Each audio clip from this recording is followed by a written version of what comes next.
เอาถ่ายคลิปให้เอานะเอฟซีมาแล้วเอาถ่ายเอฟซีมาแล้วทุกคนแม่นดูเช็คมือแล้วเลยสวัสดีโอ้มาหอดเดี๋ยวทุกคนมากับใครเนี่ยสองคนเดียวเอาเราคือหูเอาขึ้นมาแต่แบบบ่มีหยังเลยมาแต่โตเอามานั่งก่อน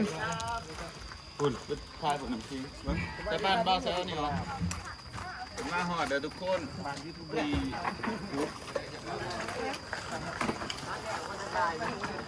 ีมาหอดวัน4 มื้อตัดสินใจออกมาเปลี่ยนยังนั่งก่อนเวลากี่แล้วเนาะอันนี้มันเปิดใจแล้วนี่ใช่ใช่ว่าบอสอนใช่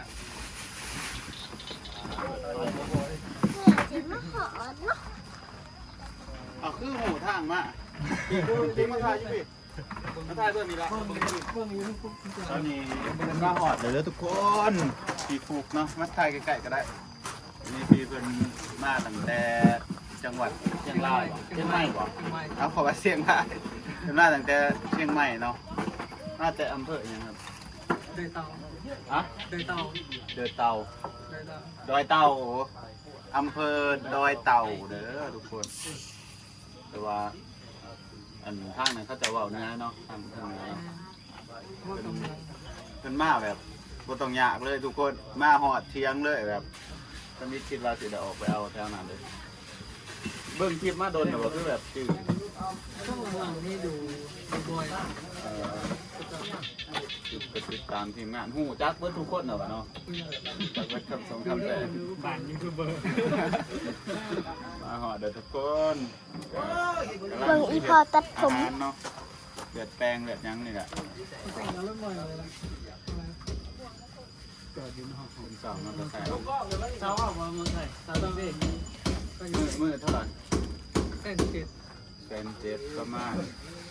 บาท300กว่าเนาะประมาณ300 บาทขับรถมา200 บาท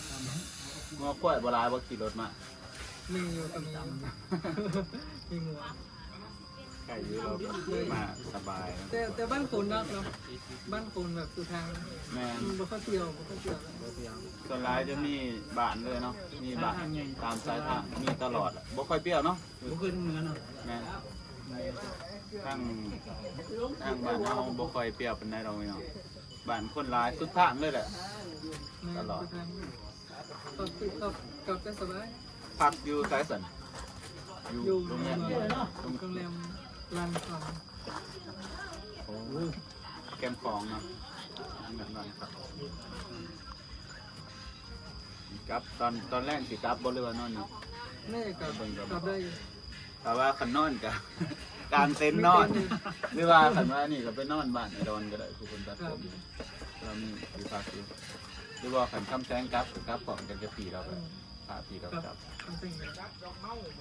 คำแซงหันเราต้องสิได้กับหรอกเด้อทุกคนเราทุกคิดว่าเพราะว่าตอนนี้เขาสื่อเบียร์มากเลยเนาะ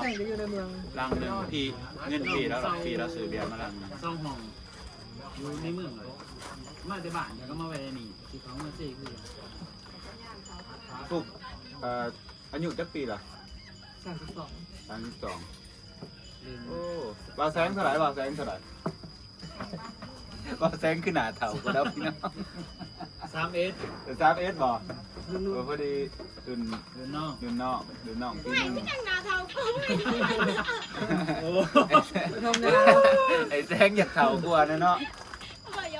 นี่ตีบคอนเทนต์อันนั้นแซนวิวนี่ผู้บ่าวไทยมาหานี่ถ่ายกับเรานี่เดี๋ยวทุกคนพี่สุกมาแล้ว ตอนนี้โสดดื้อมีแฟนนะครับมีแล้วโอ้ยตีบเลยอีตีบก็รักภาษีอะไรอีกมันสิเป็นยังไงถ่ายคอนเทนต์เนาะผู้บ่าวไทยมาหาตีบได้แล้วฮะตามซีซันอันนี้วัดดีเพิ่นนะบ่เด็กๆวัดดีเด้อบ่จะวัดดีเด้อบ่วัดดีนี่ค่ะวัดดีค่ะบ่เบิ่งดีหน้านี่นี่เด้อครับคือในคลิปอยู่บ่คลิปเลย นี่แหละทีมงานอึกกระถึกหลายคนเลยอันนั้นอีแม่อีพ่อ แมนคำสีเอาคำสีว่าท่านเนี่ยทักกันบ่ท่านเนี่ยทักกับคำสีบ่ โอ้ผลงานมันยังเล่นอยู่เนาะ โอ้ยคำสียิงเนาะ FC มาหากับบ่เบาน้ำเพิ่น สบายดีเดี๋ยวไม่เรื่องมันแทงก่อนเรื่องมาซะ งานคนงานเมาเลยไล่วันได้เลย พกฟองมันมือใครกับพกฟอง พี่เอิ้นมาสบายดีครับเรียบร้อยมิตรกล้องเด้อครับอยู่นี่ ปัจจุบัน นี่วะ มันจะบอกอีพอตัดผมค่ะจะมาจะไปเด็นดอก กับแฟน สามกับสอง ผู้ที่สี่คนได้2,000 3,000ก็ได้นะฮะ เรียกสุกขี่แล้วมีมอไซค์เราสบายไปหาเราแล้วมีติดครับมอไซค์ พี่เพิ่นว่าตั้งแต่เชียงใหม่แล้วทุกคนอำเภอดอยเต่า เลยเต่า อยากไปอยู่เคยอยากไปยังว่าจังหวัดน่านจังหวัดเชียงใหม่ แม่กำปองอยู่เชียงใหม่บ่ ไม่ นั่นแหละอยาก อัน ไป ที่ บ่ เป็นหน้าบันไดหน้าแม่นบอกซึ่งใหม่บอก น่านที่มันบ่ เชียงใหม่ เชียงใหม่บ่หน้าบันได แม่นพอเห็นเขาลง แต่แน่นๆก็มีเชียงใหม่ เชียงใหม่เนี่ยอากาศเย็นนะเนาะ ร้านที่ท่องเที่ยวแบบธรรมศาสตร์ลายอยู่เชียงใหม่เนาะเพราะว่าเห็นเขาลงตลอด ที่เที่ยวเยอะ ที่เที่ยวลาย ซึ่งก็จะลงอยากไปเชียงใหม่เนี่ยอากาศเย็นนี่มันมานี่สิมีแผนแต่ไสเนี่ยมีแผน พวกแม่จะไปปักซอง ปากซ่องก็โอเคอยู่ในน้ำตก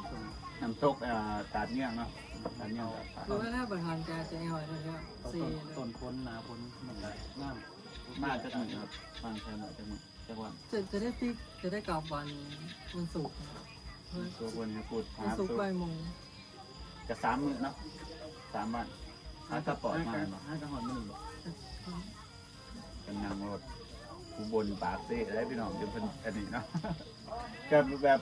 ศึกษาอยู่ว่าก่อนว่าสิมาว่านั่งรถยังเนี่ยมาต่อรถ ครับจะทำอะไรกันนะวันศุกร์นี่ ขั้นแรกมาจะศึกษาเลย จะก็ไม่ยากเลย มันก็บ่ค่อยยากหรอกแต่ว่าคันเฮาได้มาเนาะแต่ว่าบัดก่อนเฮาสิมาเฮาก็บ่กล้ามาปานใด เวลาขั้นเข้าไปนี่สบาย ไปเชียงใหม่ก็บ่กล้า นี่เขาคือกันแล้วเขาจะไปใช้เขาก็ต้องศึกษาเป็นก่อน คันไปเชียงใหม่ก็นั่งรถไฟพี่นั่งรถยังจากเชียงใหม่มาอุบล รถทัวร์ รถทั่ว แต่กระปิกแต่น้ำ จักชั่วโมง ก็18 ชั่วโมง โอ้แสดงว่าไกลนี่ แสดงว่าพี่เดินทางตั้งแต่วันจันทร์หัวเดินทาง บอกว่าเป็นทาง เดินทาง ตะวันเมื่อวาน เมื่อวานนี่เนาะ ตอนบ่ายโมงครึ่ง ทางเชิญ ถึงอุบลประมาณ7 โมง FC บอกว่าอันนั้นภาษาบ้านเราสู้กับผักเนื้อคล้ายๆกันเป็นว่าคืออยู่ว่าครับถามคนเหนื้อโดยตรงเนาะ บางคำกับขายกันว่าเขาจะว่าคุดคุ้มนี่ก็นี่บอก นั่นคือคุ้ม คุดคุ้มแล้วก็มีหลายคำอยู่แบบว่าคำมันขายกัน ฟังหอกกับฟังหอกทุก คำ คำ หมอเนาะ เสนียงมันก็สิบ้านข้างที่เดินไป ไผ่กับเรามันบ่ค่อยต่างกันไปได้หรอกพี่น้องคำนะ แต่มันก็บ่100%ครับ มันก็สิแบบมันต่างกันอยู่แต่ว่ามันกับ ตั้งออก ก็ออกก็เข้าใจว่าต้องใส่ดาบนี่สินะบางคำโมโหกับแบบมันแปลไปยังกับโอ้มันแปลจริงๆเนาะ ต่างๆจะบอกคนละ แต่คนกรุงเทพนี่จะอันนี้คนรอเบิ่งกันไปแล้วเอ้ายกครับยินดีที่ได้หุ่นจักเด้อความนากับกันจากมากกับมาได้มาย่ำได้ก็ได้บ้านบ่น้อยเดี๋ยวแต่นาก็สบายอยู่หรอกเป็นเอฟซีมากกันเนาะแต่พอได้มีที่นอนพี่น้องแต่ว่าตอนช่วงนี้ยังหยากๆอยู่เด้อ ที่นอนนี่ได้มีแต่อันนี้อันเราอันสะดวกแน่ก็ไปนอนเพื่อนไหนดอนก็ได้เนาะไปบอกกลางเต็นท์ก็ได้ ปูเสือแล้วล่ะ แต่ว่าขันเมาอะไรก็นอนบ่ยากกับคนเฮาเนาะ นอนใส่กันนอนเนาะขันเมาปลาคำแซงนี่นอนข้างทางได้ขันเพิ่นเมาจะถ่ายบรรยากาศให้เบิ่งได้ทุกคน เดี๋ยวไปเลยแหละ มื้อนี้ทีมงานเฮามากันครบเลยเนาะพี่น้องพากันออกมาเล่นมาต่อครับพี่กันมาเล่นน้ำกันพี่น้อง สาวตีบกะมาเด้อเด้อรักกะมาสบายดีจ้าเดี๋ยวได้คนให้สาวตีบไปถ่ายคอนเทนต์กับผู้บ่าวแล้วตีบเด้อได้แสนวิวฮะเรามาหายเราแล้วหัวครับเป็นยูทูบเบอร์จะสัมผัสก็ได้มีผู้บ่าวไทยมาหาที่เถียงกับอะไรกับถ่ายแบบถ่ายคลิปสัมผัสแล้วสวัสดีพี่ชื่ออะไรอันนั้นอันนี้ก็แต่ว่าน่าจะใช้ก็ได้เลย ผมมาตาคุ้มง่ายดี โอ้ยเราเสียอายยังคนบ้านเดียวกัน สาวตีบคิดว่าย่านพี่ฟุกอาย เดี๋ยวทีมงานเขาก็อยู่จังสี่เลยพี่เอ้ย ที่มันสิตกใส่แล้วครับดินฉะเลยบัดจันถอย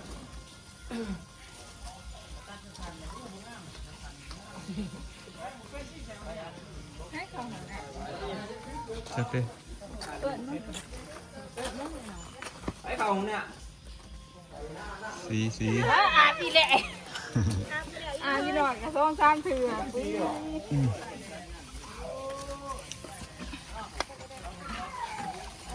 บ รรยากาศย่ำแรงเนาะพี่น้องพากันเห็ดนั่นเห็ดนี่หลายคน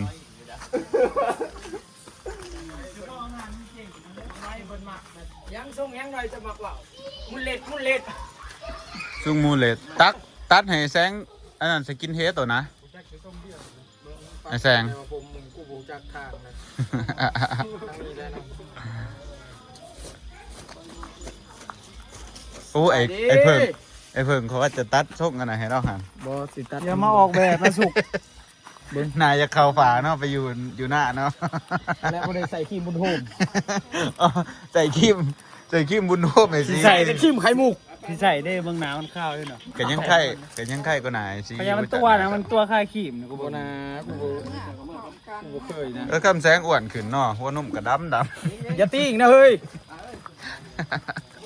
บอซุกเนาะบอซุกมันกวนหมู บอกตัววัวนุ่มเป็นข้าว เอาส่งแต่เก่าไม่ได้แสงส่งปัดไปทางหลังเด้นี่เบิ่งมา มันต้องซื้อแม็กดิ ไอ้แสงเริ่มหัวหลานแล้วเนาะจะหัวหลานอะไรจ้ะ ใส่หมู หัวหลานแสกเขาเนาะฮะไอ้แสงหัวหลานแสกเขาเว้ย อย่าปากคือใส่ธรรมทีอยู่นี่เฮ้ย อย่าบ้างน้อย นุ่งกระแพะคืออันนี้ใช่ปะคือตะแกรงเนาะผู้เก่าหมดนะ พี่น้องเดี๋ยวอันตอนแรกเขาก็สิทำเมนู ส่งยังก่อน เลือดแปลงเป็ดเนาะพากันกินข้าวแรก จัก แล้วก็น่าจะสั่งสรรค์กันจักหน่อย ยามีอย่าง บร ไร รยากาศด้านในก็ประมาณนี้ โอ้เป็นหมักเกียนเองเป็นแอนจริงเลยลืมอย่าปากไม่เด็กมันเด็กเป็นไม่ทาย สิกลับหรือว่าสายบ้าน แล้วโอ้จะเอาตรงเดียวกันเนี่ย เด็กๆสิพากันกลับ ไม่สนใจมันรอเอาแบบนั้นไอ้เหรอ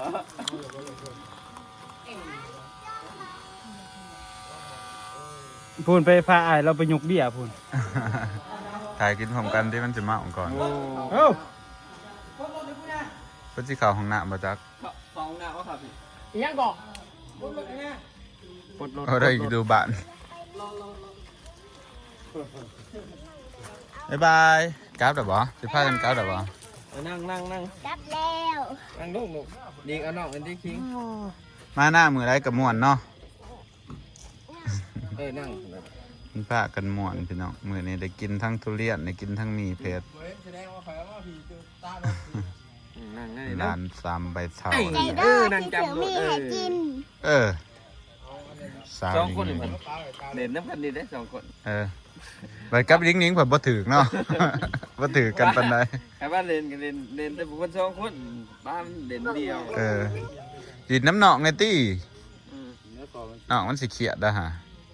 เนี่ยนะว่าเห็น แต่ตอนไปเด่นมักแม่ค่ะเล่นมันว่าเล่นน้ำค่ะอยากให้มันเด่นน่ะเท่าไหร่ทิ้งเนาะ ว่าจะไล่ฝนตกน้อยขาน้อยขาชูไว้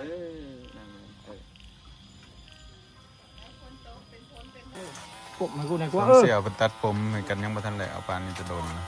บ่อย โอ้อากอยนี่ก็เป็น เอ้ยเนาะเจ้ากระตัด เป็นทุกแนวกู ป่านนั้นยังบ่มีใครเอาเนาะ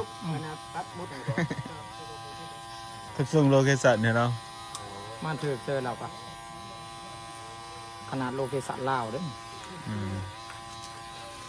ขับขวาขับขวาขวาเข้าไว้แล้วก็ระวังงัวระวังแบ้ระวังหมาเขาปล่อยตามธรรมชาติอยู่แล้วแล้วก็ระวังมอเตอร์ไซค์ขามแบบบ่ได้เปิดไฟเดียว มันตัดปุ๊บเดี๋ยวได้ยี่บาทเนาะนะระวังเอา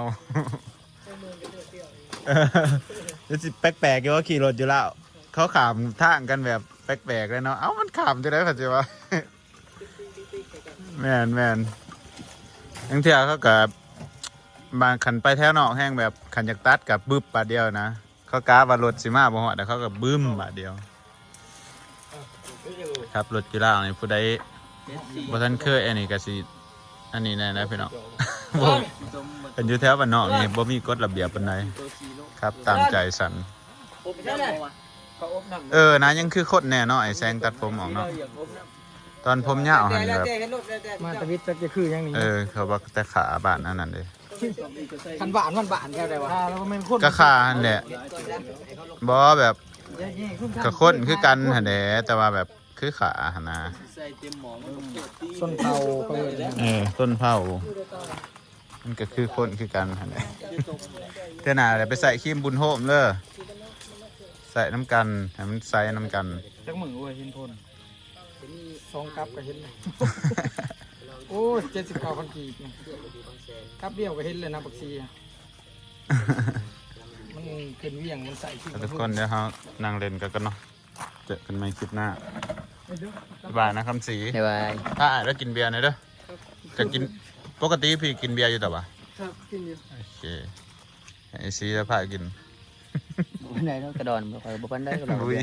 เบิ่งตากับหูได้ว่า มาติล่ะ เต้นอยากให้แต่เขาทั้งตา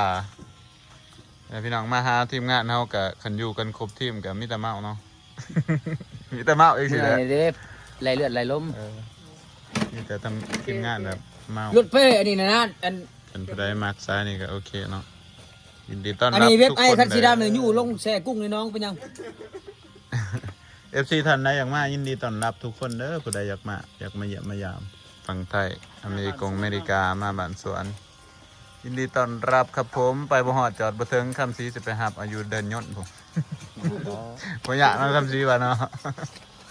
ส่งโลชั่นให้ก็ได้ โลเคชั่นบ๊ายบายแล้วทุกคน